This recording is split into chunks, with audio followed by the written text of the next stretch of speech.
Hey guys, Miss Epperson here. So Tuesday we would have started with time. And this is the slide your student would see. We read the problem first, read the first question, read the problem again, read the second question, read the problem again, and read the third question. So I'm going to speed it up a little because we do this because usually we're hearing ideas thrown out. And so students are getting information from one another about if they don't understand what the problem is. It's just sort of, we're all throwing our ideas around. Lucy started her piano lesson at time shown on the clock. What time does the clock show? What is this problem about? It's probably about Lucy starting her piano lessons and the time shown on the clock. What are you trying to find out? This is that question right here. What time does the clock show? So we are trying to find out what time this is on the clock.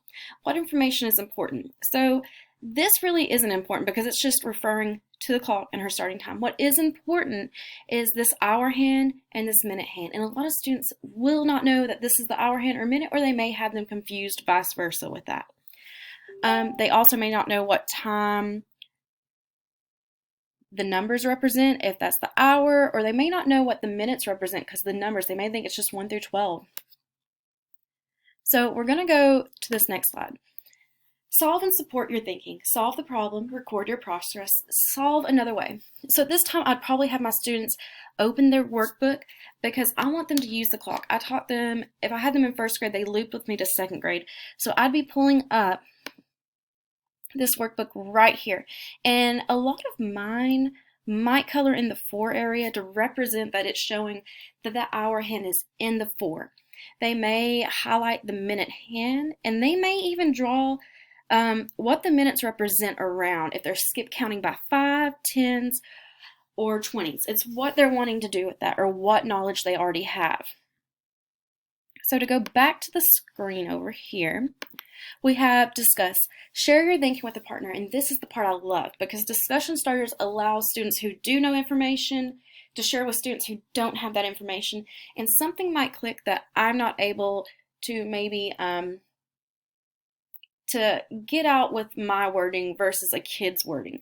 Kids learn from each other a lot of times with things that I cannot connect with them. So you would hear, I'm not sure how to find the answer because. So this is what's coming from students who don't know what those hands represent, the time that the numbers represent, and so I'm probably going to hear this in a lot of my groups. The strategy I used to find the answer was, this is where I probably have 3 or 4 kids who know about time, and they're going to make that click with other students. Do you agree with me? Why or why not? So if there are kids that do know stuff about time, but maybe they're off on something, they can say maybe what they do agree with, but where they went wrong. Walk them through that step. Why did you choose the strategy? This is where the kids that know that information are going to share with how they use the strategy that they did, like maybe coloring the hour area or putting skip counting numbers around the clock to let that sort of sink in. And usually I'd have kids come up in class and draw their strategies. I'd have 4 or 5 rows and let them do their work. Here is a slide, and this is in their handbook. So I'm going to go back to their handbook. Oh, same slide.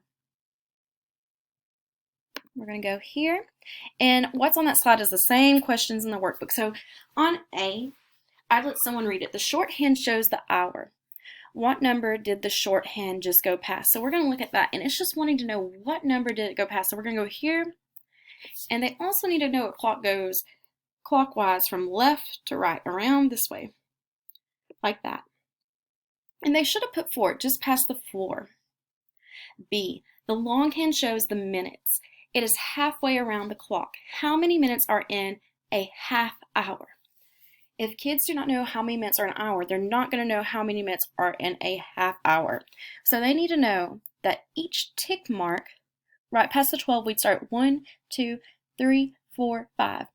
Each actual number represents 5. So we could skip count by 5. So let's do that really fast. 5, 10, 15, 20, 25, 30, 35, 40, 45, 50, 55, 60. There are 60 minutes in an hour. If we cut that in half and put it in groups, we know 30 plus 30 are add-ins that are double fact. So we know 30 and 30 is half and half of 60. So they should know 30 minutes are in half an hour. C.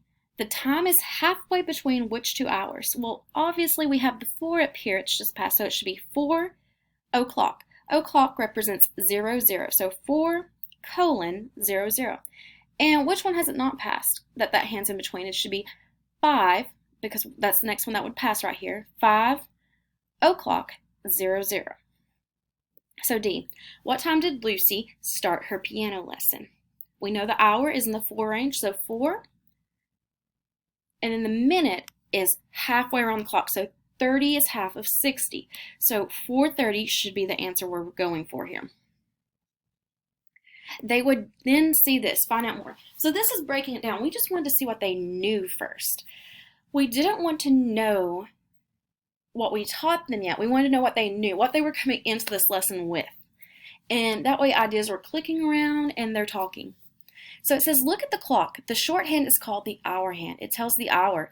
So we've got it highlighted red here. It represents the numbers on here. 1, 2, 3, 4, 5, 6, 7, 8, 9, 10, 11, 12. It takes 1 hour for the hour hand to move from one number to the next. Since the hour hand has gone past the 4 but isn't to the 5 yet, the hour is 4. So when I have kids do this, I want them to make an L with their finger. And I want it to be a correct capital L. So it's going to be that left hand, and it would look like this. I would tell them to put it on the arrow so it should be like this, going this way. And it is in that 4 range. It lets us know we haven't passed the 5. The long hand is called the minute hand. It tells you the number of minutes. And here it has that visual representing we're skip counting. 5, 10, 15, 20, 25, 30. It's highlighted in green here. It takes 5 minutes for the minute hand to move from one number to the next. So the minute hand represents 5, 10, 15, 20, 25, 30. It's not 1 through 6 with the minute. When writing the time, write the number, write the hour, then a colon, then the minutes, then the clock shows 4:30. So it's walking through the correct steps on how to read that clock that we just saw what they knew with their background knowledge. Reflect. This is my favorite part because, again, the students are talking to one another. It says, number 1, talk about it. Why can you skip count by 5 to show there are 60 minutes in an hour? And this is where they're having to think outside the box. How do we know you can skip count by 5 to get to 60? And this is for that higher level thinking. We want them to know that 60 can be broken into 5-minute groups that are equal. So we should have, again, 5, 10, 15, 20, 25, 30, 35, 40, 45, 50, 55, 60. It can be in 12 groups of 5 that are even. So you could go back, could we skip count by 5 to represent 43?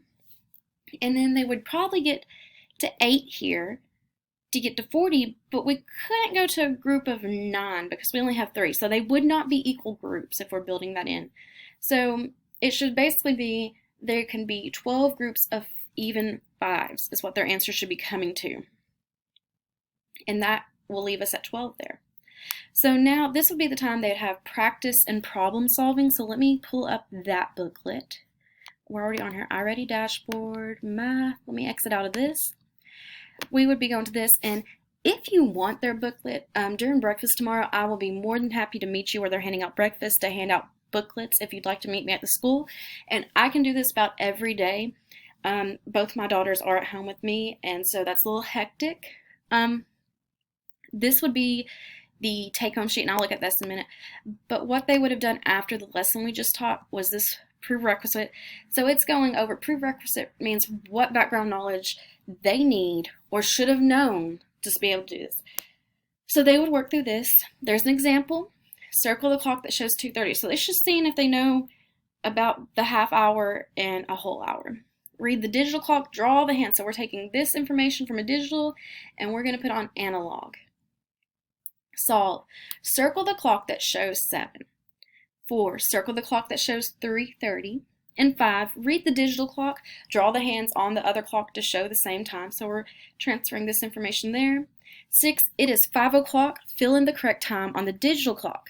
So we're having to do both at this point. We've taken all that information and we wanted to be able to show digital and analog. So that would leave us off with today. I've also sent home, I know the whole second grade learning way, I had extra copies of clocks pulled, and those are also in their actual packets to take home. Communicate with your teachers. See if they can meet you up there at breakfast to get that book, so you're just running through the line. You're not getting out of your cars. You're just staying in line and going. I can run into the school. I cannot stay at the school. I can run in and just grab that stuff and move. We're not allowed to stay. So I'm going to leave you off with that for the day. If you have questions, contact your teachers. Feel free to share the video so other students in 2nd grade in Tennessee are understanding what they need to know.